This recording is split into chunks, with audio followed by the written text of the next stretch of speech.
Eu demorei 44 anos para entender uma coisa bem simples. Você não precisa vencer uma discussão.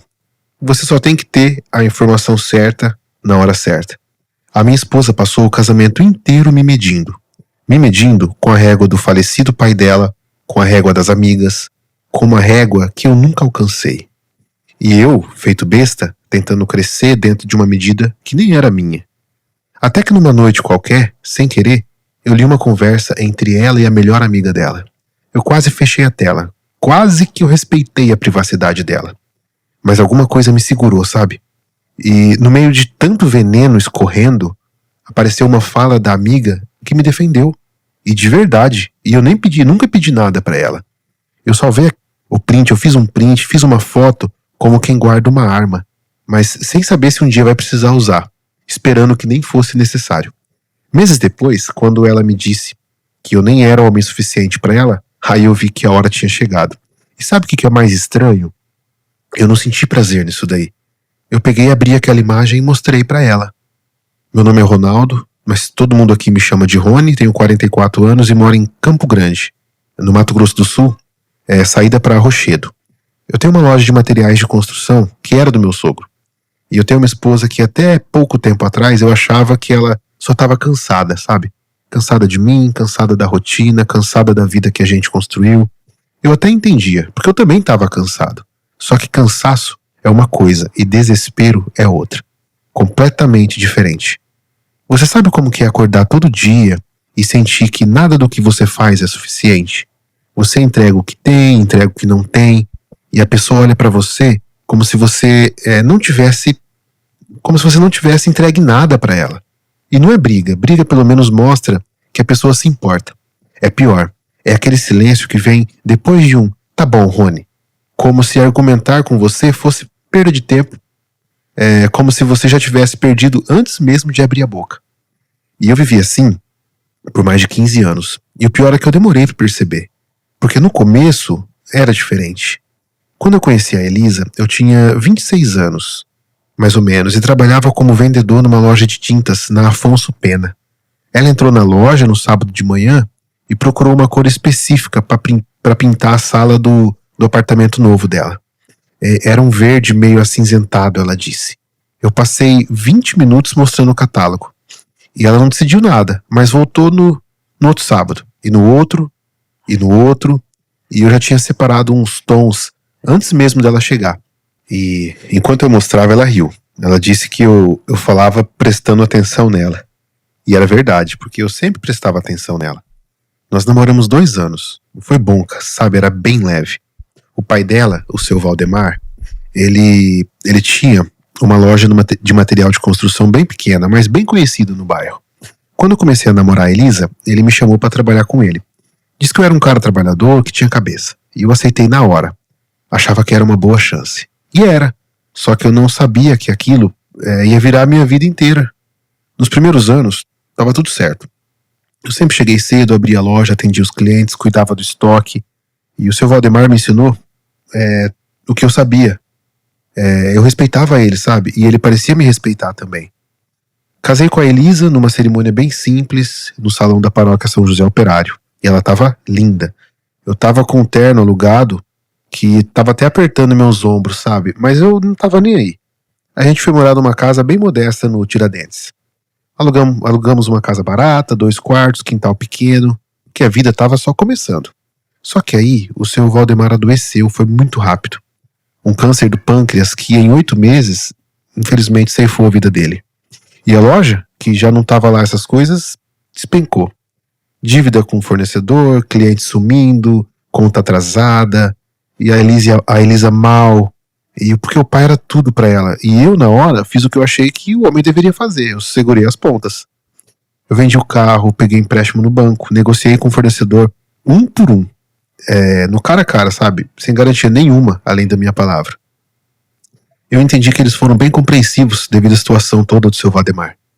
E teve um mês que eu não tirei 1 centavo do Prolabore para pagar funcionário. A Elisa estava de luto, sem condição de ajudar.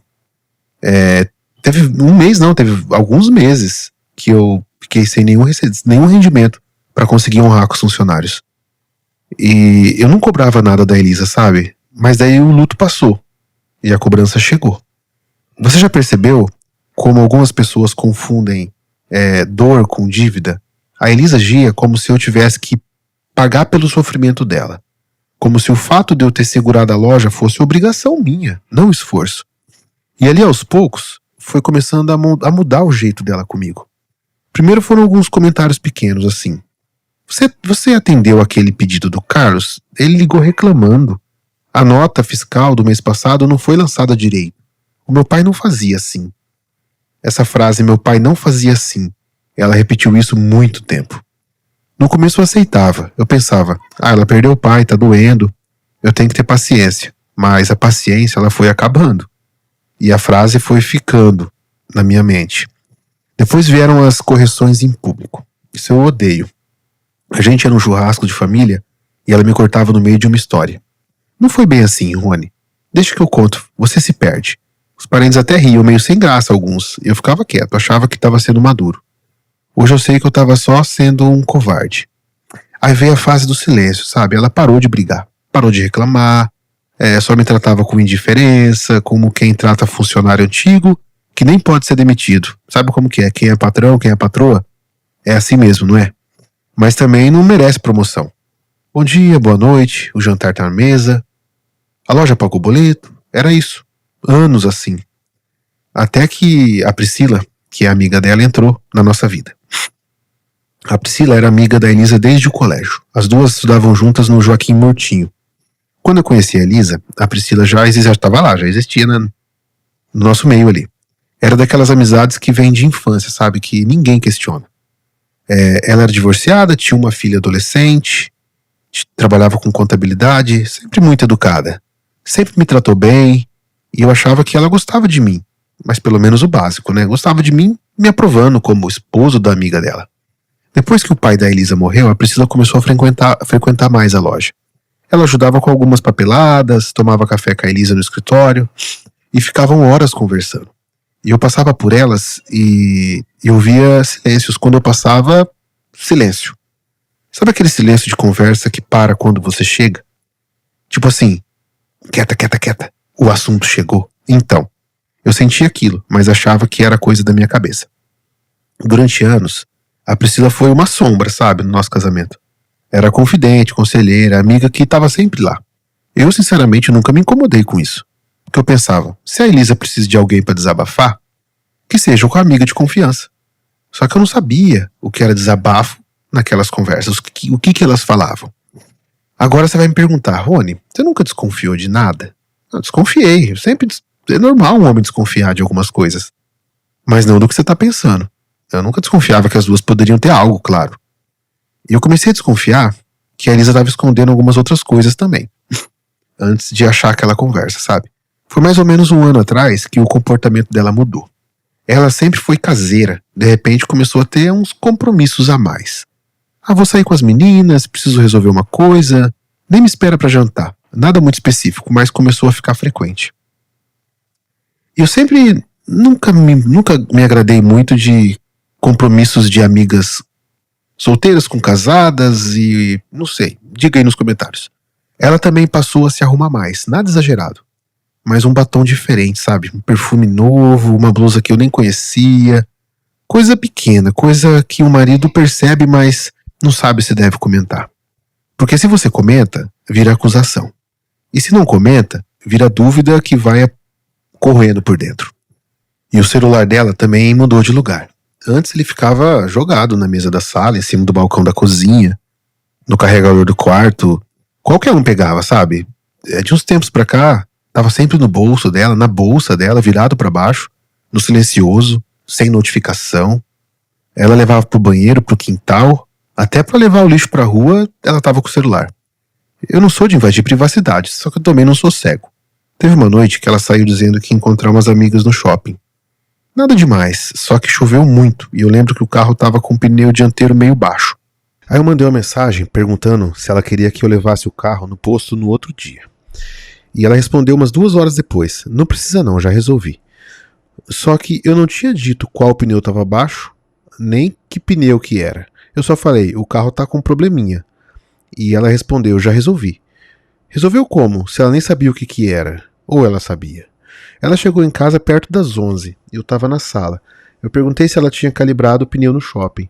Ela disse que sim, só que o shopping que ela foi não tem posto de serviço. Tem estacionamento, só estacionamento, mais nada.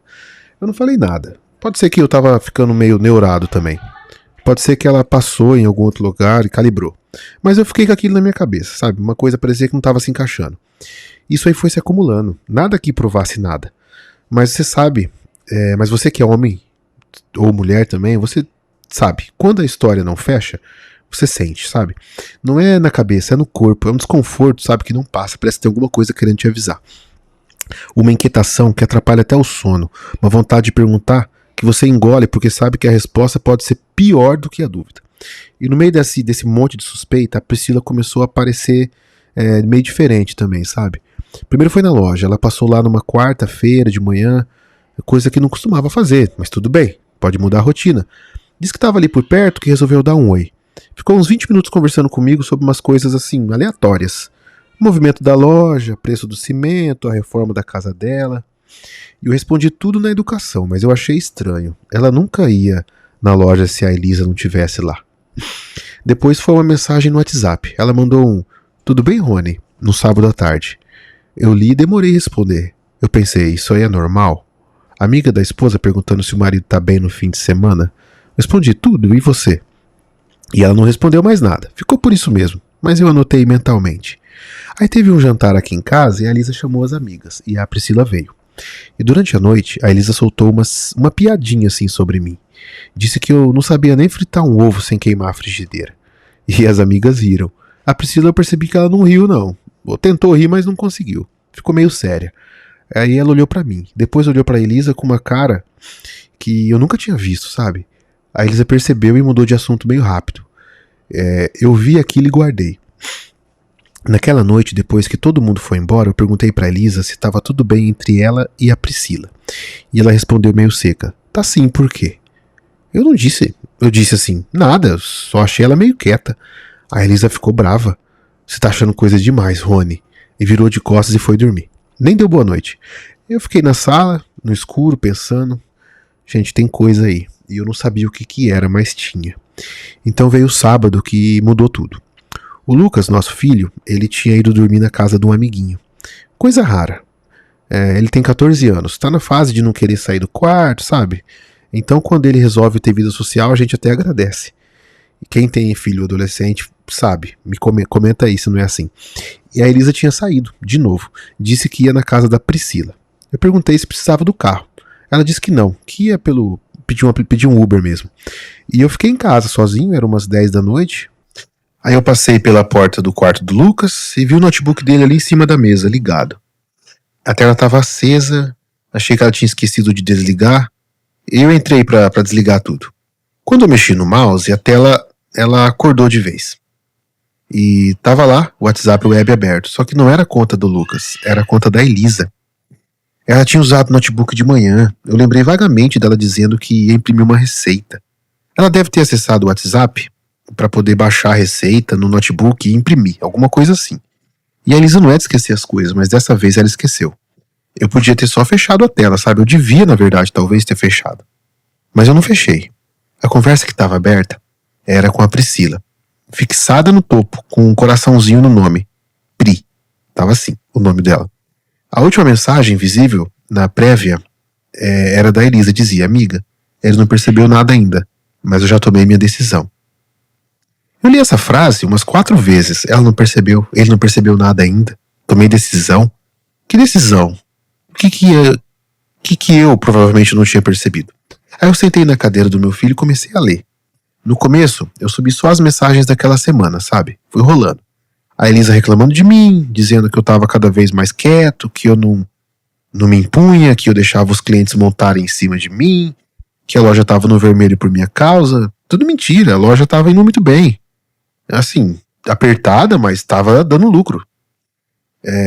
Depois comecei a voltar um pouco mais, sabe? Muita reclamação, muito desabafo, e a Priscila respondendo umas coisas curtas. Entendo, sei, é difícil mesmo. Sabe aquelas respostas que não concordavam, mas não discordavam? ela estava mais ouvindo do que falando. E a Elisa nem percebia nada. Nem notava nada estranho. Ela não queria opinião, ela queria uma plateia, ela queria falar. Aí eu fui voltando 2 semanas, 1 mês, 3 meses, e as mensagens da Elisa iam piorando.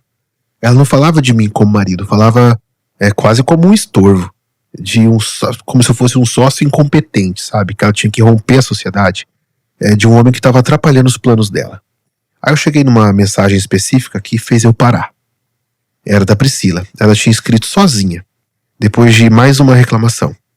A Elisa tinha mandado um áudio meio longo que eu não consegui ouvir, mas a resposta da Priscila estava embaixo, escrita. Dizia o seguinte: amiga, eu vou te falar uma coisa que você não vai gostar de ouvir. O Rony, eu acho que ele não é o que você descreve assim. Eu convivo com você há anos. Ele parece que segura a loja, segura a casa, segura tudo, e você parece que não tá enxergando. Ele merecia que alguém olhasse pra ele diferente, sabe? Se eu tivesse um homem assim, eu agradeceria todo dia. A Priscila falou isso pra Elisa. Eu li de novo. Falei, não é possível que ela disse isso. E a Elisa nunca respondeu isso daí. Como se ela não tivesse lido, sabe? Ela só ignorou. E a conversa continuava na linha seguinte, com ela falando de outra coisa qualquer. Como se a Priscila nem tivesse dito nada. Sem reação, nem um likezinho, nada. Zero defesa, minha ou dela. Ela simplesmente passou por cima. E aquilo me quebrou, de um jeito que eu não sei explicar. Porque até então eu achava que o problema era que eu não conseguia enxergar a perspectiva dela. Mas ali, naquela mensagem ignorada, estava a prova de que a perspectiva existia. De que meu lado estava sendo visto, e ela que não queria ver. A melhor amiga dela, a pessoa em quem ela mais confiava, tinha me defendido. Eu não pedi, eu nem imaginava isso. E a Elisa cagou pra isso.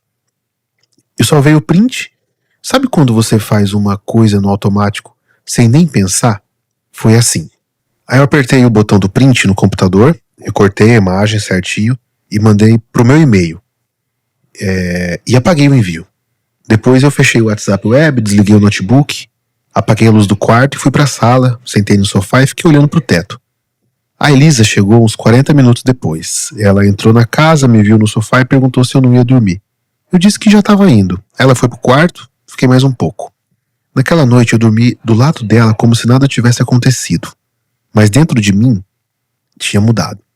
Porque agora eu tinha uma informação que ela não sabia que eu tinha. E isso era novo pra mim. Durante anos, a Elisa sempre soube mais do que eu. Sempre teve o controle das palavras, das situações, das conversas. Ela era a que tinha opinião, a que decidia, a que me avaliava. Eu era o avaliado, o que esperava a nota e o que torcia pra passar de ano. Agora não, agora eu tinha um print que poderia virar o jogo. E o mais estranho é que eu não sentia raiva. Eu sentia uma calma, como se isso tivesse me dado razão. Uma calma que vem quando você finalmente entende que não precisa provar mais nada pra ninguém.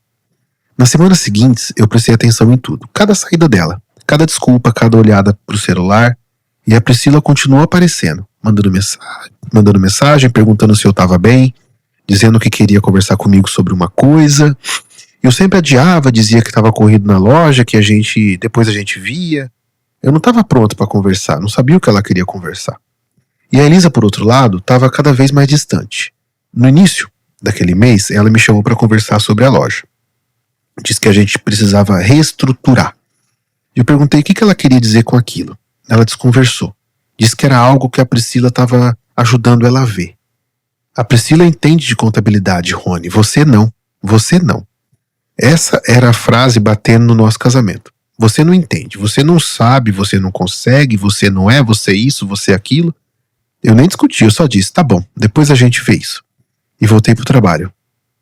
A verdade é que eu tava esperando. Não sei exatamente o que, mas tava esperando. O print tava lá, salvo na minha galeria, sabe, dentro de uma pasta. Escondida com o nome Orçamentos _ 2025. Parecia ironia do destino. O que eu tinha de mais valioso estava arquivado como orçamento. E eu ia tocando a loja, tocando a vida, casa, filho, jantar, conta, fornecedor, a rotina de sempre. Só que agora, cada vez que a Elisa soltava um comentário atravessado, eu não absorvia mais, eu guardava. Cada farpa, cada desdém, cada você não. Tudo ia para a mesma gaveta mental onde eu tinha guardado aquele print. Antes de eu continuar essa história, eu quero te pedir uma coisa. Se você já passou por uma situação assim, se já sentiu que estava sendo medido com uma régua que nem era para você, deixa um like nesse vídeo e comenta aqui de qual cidade você está me assistindo.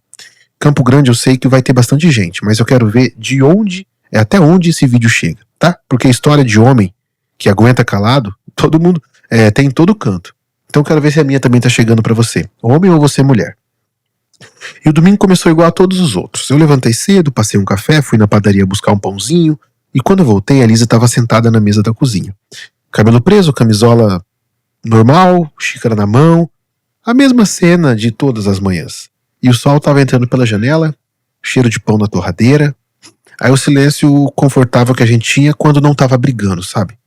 Aí eu sentei na outra ponta, peguei meu café, e ela mexeu no celular por um minuto, depois largou o aparelho em cima da mesa e me olhou. Aquele olhar que eu já conhecia, ele ia falar alguma coisa. E não era sobre o café. Ela começou falando da loja e de novo disse que tinha pensado muito, achava que estava na hora da gente profissionalizar. Eu perguntei o que ela queria dizer com isso. Ela pegou e respondeu que a gente precisava de alguém para administrar, alguém qualificado. Perguntei se ela estava sugerindo me tirar da gestão da loja. Ela não respondeu, só ficou me olhando. Aí eu cometi o erro de perguntar: Elisa, o que está acontecendo? Ela largou a xícara na mesa e respirou fundo e disse com uma calma que eu nunca vou esquecer: Rony, sabe, você às vezes não é homem suficiente, parece. Não é homem suficiente para mim, para tocar o que meu pai construiu. Não é homem suficiente para ter a vida que eu merecia. Eu esperei anos pra você virar alguém. E você continua o mesmo Rony de sempre. O mesmo cara que acha que pagar as contas resolve tudo. Eu nem respondi. Eu fiquei olhando para ela sustentando o olhar, esperando eu responder. Talvez esperando que eu explodisse, que eu chorasse, que eu desse motivo para ela dizer para as amigas que eu era descontrolado, além de insuficiente. Eu não fiz nada disso. Eu respirei. A cabeça estava estranhamente leve, porque eu sabia o que vinha a seguir. Eu tinha esperado meses por aquele momento. E quando ele chegou, doeu menos do que eu imaginava. Eu sorri. E não foi um sorriso tão de deboche. Foi um sorriso meio de vingança. Foi um sorriso de quem acabou de largar um peso que carregava há 15 anos. Peguei o celular em cima da mesa, abri a galeria, abri a pasta e mostrei a tela para ela. Ela franziu a testa, não me entendeu, parece de imediato. Depois chegou mais perto, leu a primeira linha, a expressão dela mudou. Aí ela leu de novo e de novo. Aí quando terminou, a mão dela estava meio tremendo. Ela tentou falar alguma coisa, mas sabe quando não sai som? Porque naquela tela estava a conversa entre ela e a amiga dela, a melhor amiga dela. E bem no meio a mensagem que ela ignorou. A mensagem onde a Priscila dizia que eu era um bom homem, que eu merecia mais, que se ela tivesse alguém como eu, ela agradeceria todo dia. A Elisa nem conseguia me olhar. E eu continuei sentado na mesma cadeira, na mesma cozinha, com o mesmo café esfriando na xícara. Só que agora tudo era diferente. Ela ficou uns 10 segundos olhando para a tela do celular. Depois levantou os olhos e tentou falar. A boca mexeu, mas a voz não saiu. Engoliu seco, fechou a cara. Aquela cara de quem foi pega e não tem para onde correr, mas ainda assim vai tentar. Você invadiu minha privacidade. Era isso, a defesa dela. Eu esperava qualquer coisa, um pedido de desculpa, uma explicação, uma tentativa de me abraçar e dizer que não era bem assim. Mas não. Você invadiu minha privacidade. Respirei. Não levantei a voz. Disse que não tinha invadido nada, que ela deixou a conta aberta no notebook do nosso filho, que eu entrei no quarto para desligar o computador e a conversa estava lá, escancarada. Eu não hackeei, não forcei nada. Só abri a porta que ela esqueceu aberta. Ela cruzou os braços. Ficou me olhando com um desprezo ainda maior do que antes. Porque agora não era só o desprezo de sempre. Era o desprezo de quem foi descoberta. E ela sabia que não tinha argumento, mas também não ia me dar o gosto da razão. Você não entendeu nada, Rony. Aquela mensagem da Priscila não significa nada. Ela estava com pena de você, só isso. Pena. A palavra bateu na mesa e ecoou pela cozinha. Pena. A amiga não me admirava, não me respeitava, não me defendia. Ela tinha pena. Era a versão que a Elisa escolheu acreditar, porque a outra versão, a de que a amiga me defendia de verdade, era insuportável para ela. Eu não respondi. Deixei o silêncio trabalhar. Ela se levantou, foi para o quarto, bateu a porta. Eu terminei meu café. Frio. O resto do domingo passou num silêncio pesado. Não trocamos mais nenhuma palavra. No fim da tarde, ela saiu. Disse que ia na casa da Priscila. Eu não perguntei nada. Só balancei a cabeça. Ela voltou umas 10 da noite, cara fechada. Jogou a bolsa no sofá e foi direto para o quarto. Eu fiquei na sala, assistindo qualquer coisa na televisão sem prestar atenção. Minha cabeça estava longe. Foi por ele que eu aguentei tanta coisa. Achei que manter a família unida era o melhor que eu podia fazer. Mas ali, vendo ele quieto, percebi que talvez o melhor fosse mostrar para ele que homem nenhum precisa aceitar ser humilhado, nem o pai dele. Na terça-feira, a Priscila apareceu na loja. Chegou de manhã, pouco depois de eu abrir. Tava com uma cara de quem não dormiu. Pediu licença, disse que precisava falar comigo. Eu mandei o vendedor cobrir o balcão e levei ela para o escritório dos fundos. Ela sentou. Ficou um tempo olhando para as mãos. Aí disse: Rony, a Elisa me contou o que aconteceu. Eu esperei. Ela continuou. Disse que a Elisa chegou na casa dela no domingo à tarde, transtornada. Gritou, chorou, acusou a Priscila de me defender. Disse que a mensagem que ela mandou era uma traição, que a amiga de verdade não fica do lado do marido da amiga. Eu nunca fiquei contra ela, Rony. Eu só falei a verdade uma vez, uma única vez, e ela nunca me respondeu. Simplesmente ignorou o que eu disse e continuou me tratando como se nada tivesse acontecido. A Priscila começou a chorar. Não era choro de cena, era choro de cansaço, de anos ouvindo a amiga descer o pau no marido e não poder falar nada, porque quando ela falou, a amiga ignorou. Eu perguntei para ela o que a Elisa tanto falava de mim nas mensagens, o que eu não tinha lido, o que estava nos áudios que eu não pude ouvir. A Priscila hesitou. Olhou para a porta como se alguém pudesse ouvir. Depois disse: Ela dizia que você era um peso morto, que você atrapalhava a loja, que ela merecia alguém com ambição, alguém que não fosse que nem você. Eu recebi aquilo sem reagir. Não era novidade. A novidade teria sido o contrário. Aí eu perguntei a coisa que estava entalada há semanas. Priscila, ela estava saindo com alguém? Silêncio. A Priscila desviou o olhar. Ficou uns 10 segundos calada. Depois respondeu: Eu não tenho prova de nada, Rony, mas também não tenho como jurar que não. Aquilo bateu. Mesmo sem confirmação, bateu. Porque era o que eu já sentia. O corpo sabe, o homem sabe. Você pode não ter a prova, mas tem o faro. E o meu faro estava gritando há meses. Ela continuou. Ela nunca me disse nada direto, mas tinha umas histórias que não fechavam. Uns sumiços, umas fotos que ela postava e depois apagava. Eu perguntava e ela mudava de assunto. Eu não queria te falar nada sem ter certeza, mas também não queria mentir para você. Eu agradeci. Disse que ela não precisava se culpar. Ela era amiga da Elisa, não era minha. Não tinha obrigação nenhuma comigo. Ela levantou. Ficou parada na porta do escritório. Me olhou com uma expressão que eu não soube decifrar na hora. Depois entendi. Era respeito. Talvez mais que respeito. Mas eu não estava em condições de pensar naquilo.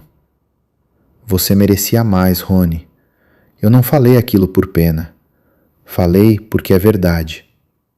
Ela foi embora. Eu voltei para o balcão. Atendi um cliente que queria 20 sacos de cimento e perguntei se ele ia levar ou queria entrega. A vida seguia. Naquela noite, eu chamei a Elisa para conversar. Ela estava no quarto, mexendo no celular. Sentou na cama e me olhou com aquele ar de superioridade que nunca largou. Eu disse: eu quero o divórcio. Ela não se moveu. Ficou me olhando. Eu continuei. Disse que não ia brigar pela loja. A loja era legalmente minha, mas eu não queria a guerra. Propus vender tudo e dividir o valor. Ela que ficasse com a metade dela. Eu seguiria a minha vida. Ela riu. Riu de canto de boca. Você acha que vai me dar ordem de divórcio, Rony? Você acha que tem cacife para isso? Eu não respondi. Deixei ela falar. Ela disse que a loja era do pai dela, que eu era um ingrato, que eu destruí tudo, que eu nunca fui homem para assumir as rédeas e agora queria sair como vítima. Eu ouvi tudo, cada palavra, e quando ela cansou, eu disse: você terminou? Ela parou. Eu não vou discutir com você, Elisa. Já discuti 15 anos. Agora eu vou fazer o que tem que ser feito. Você pode aceitar ou pode brigar na justiça, mas eu não vou mais acordar do seu lado. Peguei uma sacola, botei umas roupas e fui dormir no sofá. Na manhã seguinte, saí cedo e fui direto para o escritório de um advogado. O processo correu. Não foi fácil, não foi rápido, mas correu. Ela tentou alegar que a loja era herança do pai, que eu não tinha direito. Só que eu tinha os documentos, eu tinha as notas fiscais, eu tinha os comprovantes dos empréstimos que eu paguei sozinho. Eu tinha a prova de que a loja estava falida quando o pai morreu e que fui eu quem reergueu tudo.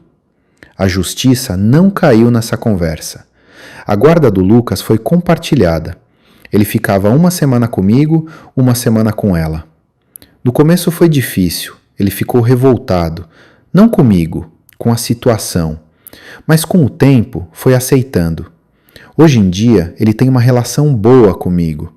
Com a mãe também, mas é diferente. Ele sabe de tudo. Não porque eu contei, porque ele viu, ele estava lá. A loja foi vendida, peguei minha parte e abri uma loja menor, só de tintas e acabamentos. Minha praia, meu negócio. Sem depender de nome de família, sem arrastar história de sogro morto, sem ninguém me lembrando que eu não sou homem suficiente. Minha cliente agora é dona de casa que quer pintar a sala, pintor que precisa de tinta boa e barata, arquiteto que sabe o que quer. Eu atendo, eu entrego, eu recebo. Simples assim. A Elisa ficou com a parte dela do dinheiro e foi embora de Campo Grande. Foi para São Paulo, dizendo que ia recomeçar. Que eu saiba, pulou de emprego em emprego. Tentou abrir um negócio com uma amiga. Quebrou. Culpou a amiga. Culpou a cidade. Culpou o universo. Ela sempre foi boa de culpar os outros. A Priscila? Bom, essa é uma parte que eu conto, mas sem detalhes demais, porque ainda está acontecendo. Depois que a poeira baixou, a Priscila continuou frequentando a minha loja. No começo, era só para comprar material para as reformas que ela fazia na casa dela. Depois, começou a tomar café. Depois, começou a aparecer sem desculpa nenhuma. Ela e a Elisa nunca mais se falaram. A amizade de infância morreu ali, naquele domingo, quando a Elisa acusou ela de traição por ter dito a verdade. Eu não forcei nada com a Priscila. Não queria me envolver com a amiga da ex-mulher. Parecia coisa de novela, parecia golpe baixo. Mas a vida não é novela. A vida é o que acontece enquanto você tenta fazer a coisa certa. Ela me convidou para jantar uns 2 meses depois do divórcio sair. Eu fui. Ela cozinhou um macarrão simples, coisa de quem não sabe cozinhar, mas fez questão de tentar. A gente conversou 3 horas. Ela me contou da vida dela, do ex-marido que largou ela por uma mulher mais nova, da filha que estava começando faculdade, dos anos que ela passou ouvindo a Elisa falar mal de mim e se sentindo mal. Eu devia ter falado antes, Rony. Devia ter te defendido na frente dela. Mas eu era covarde. Tinha medo de perder a amizade. E no fim perdi de qualquer jeito. Eu disse que não tinha mágoa, que ela fez o que pôde e que, no fundo, a mensagem que ela mandou aquela vez foi a única coisa que me deu força para aguentar o resto. Hoje, a Priscila e eu estamos nos conhecendo melhor. Não tem pressa, não tem contrato, não tem nome, mas tem respeito, tem conversa. Tem uma mulher que me olha sem me medir, que não me compara com o pai morto, que não me faz sentir pequeno. Se vai virar algo sério? Não sei. A gente tá indo, devagar, sem promessa, mas indo. O Lucas gosta dela. Isso já é metade do caminho. No começo ele estranhou. Pai, a tia Pri não era amiga da mãe? Eu expliquei o que dava para explicar. Ele entendeu. Adolescente é mais esperto do que adulto. E assim a vida foi se ajeitando. Não do jeito que eu planejei, mas do jeito que deu. E às vezes o que dá é melhor do que o que a gente planejou. Se eu sinto falta da Elisa? Não. Sinto falta do que eu achei que a gente tinha. Mas o que eu achei que a gente tinha nunca existiu. Era uma ideia na minha cabeça. Ela nunca me respeitou. Talvez nunca tenha me amado de verdade. E tudo bem. Levei 15 anos para perceber, mas percebi. O que eu aprendi com tudo isso não é lição de autoajuda, é coisa prática. Homem também precisa ser respeitado dentro de casa. Amor sem respeito não é amor, é tolerância. E tolerância tem prazo de validade. O meu venceu naquele domingo de manhã, com um print no celular e uma frase que ela nunca imaginou que eu fosse capaz de responder. Agora, deixa eu te perguntar uma coisa. Você que ficou comigo até aqui, que estava lavando louça, dirigindo, deitado na cama, ou sei lá o que estava fazendo enquanto ouvia essa história. Me conta aí nos comentários o que você estava fazendo e que horas são. De onde você está me ouvindo? Porque eu li os comentários do vídeo anterior e vi gente do Brasil inteiro. Isso me motivou demais a continuar contando. Se inscreve no canal se você curte história assim, real, sem filtro, sem lição de moral. E se você tem uma história parecida, ou pior, ou diferente, mas verdadeira, manda pra gente. O e-mail é historiasvolante@gmail.com. Quem sabe a sua história não vira o próximo vídeo. Um abraço, nos vemos na próxima.